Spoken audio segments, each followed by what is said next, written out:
It is full panic mode right now in the Trump administration and for Trump himself, who these documents, these emails that are coming out are very, very damning, in which Jeffrey Epstein himself pretty much says here that Donald Trump knew what was going on. But let's go ahead and kind of just break down everything here, because there is a lot, and Donald Trump right now has taken to Truth Social saying that the whole thing is a hoax. If you don't know, the House Oversight Committee Democrats released 3 emails. These emails come from Epstein, and they specifically mentioned Trump. Remember how they originally said, meaning that the Trump administration, that there was nothing mentioned with Trump in it? Nope, turns out that's not true.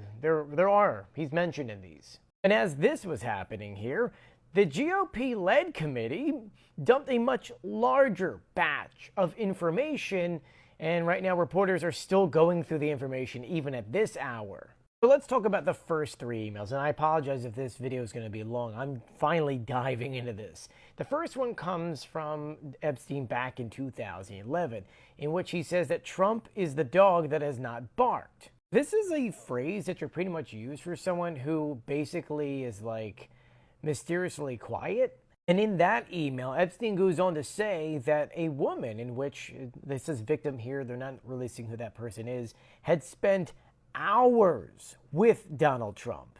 That Donald Trump spent this time with this person at Epstein's house. Republicans did later release the information about who this person was, and she did take her own life back in April because of the things that she had gone through. Now, granted, she never directly said that Donald Trump did any wrongdoing, but clearly from everything we're seeing, he was the one. Then we have an email all the way back in 2019, in which it says here that Epstein appears to reflect on Trump asking Maxwell, his co-conspirator, to stop recruiting employees from Mar-a-Lago. And in that, he talks about Trump again, saying that of course he knew about the girls, and that he had asked them to stop. Then in a final one, goes back to 2015, in which Epstein is discussing with an author and how Trump should handle questions about his past with Epstein. Now, the White House itself had responded pretty much saying here that Donald Trump, these emails prove absolutely nothing and that Donald Trump himself is innocent. But the question really isn't about whether or not it actually proves a crime, but it's whether or not that these emails reveal what Trump knew about what and when. That's the important thing here. We already know that back in 2002, Donald Trump did describe Epstein as someone who did like their girls on the younger side. And there's plenty of accounts in which Donald Trump was warned by a lot of people that Epstein was pursuing younger girls and maybe you should probably stay away from this kind of thing. And Trump has repeatedly said that Epstein was a creep.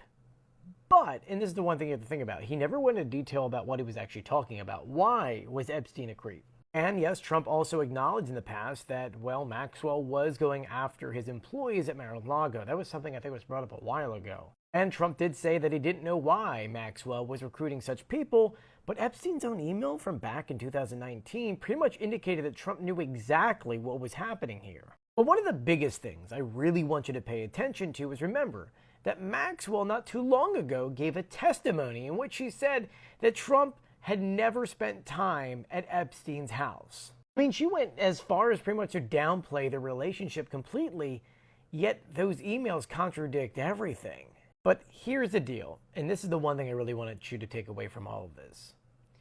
Today, the Trump administration was doing everything possible to get these files not released. According to CNN, they said here that the Trump administration held a meeting inside the Situation Room with Representative Lauren Boebert.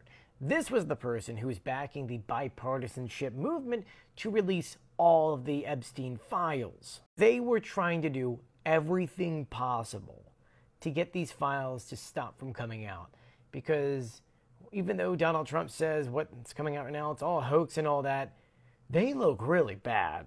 Like, we went from Donald Trump not being mentioned in any of these files to now a mess load of things coming out, with Epstein pointing out obvious things. And as Trump is having this meeting in the Situation Room, they're also trying to meet with other GOP lawmakers who are voting to have these files released to see maybe if they can change their mind. And then we get to Donald Trump around 2 p.m. putting a couple things on the Truth Social, saying that the Democrats are trying to bring up the Jeffrey Epstein hoax again because they'll do anything at all to deflect how badly they've done on the shutdown, which, yeah, they did really bad, but what he's done here seems very much worse. Adding later that only a very bad or stupid Republican would fall into that trap, which, no, there are survivors and victims here.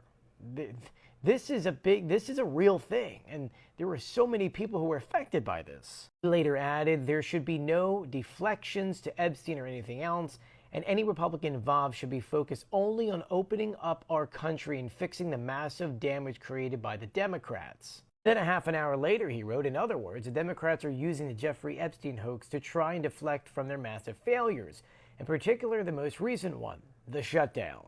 Look, folks, the bottom line is this. The Jeffrey Epstein files are going to be released. And when that happens, I'm not really quite sure what Trump is going to be playing here. Is he going to play the whole, it's a hoax, this is not real? Are people going to believe him, or they're going to ask for the files, and when those files finally get released to the public, they're going to say they're fake? Who knows what's going to happen here? This is where misinformation and quote-unquote fake news could potentially come in and distract. The bottom line is these files should be released to the public, let everyone read them, and then from there, as a country, decide what happens next. But I want to know your comments and your thoughts on all of this. Let me know in the comments section below. I'll be sure to keep you updated, so please do share my videos and follow me for more.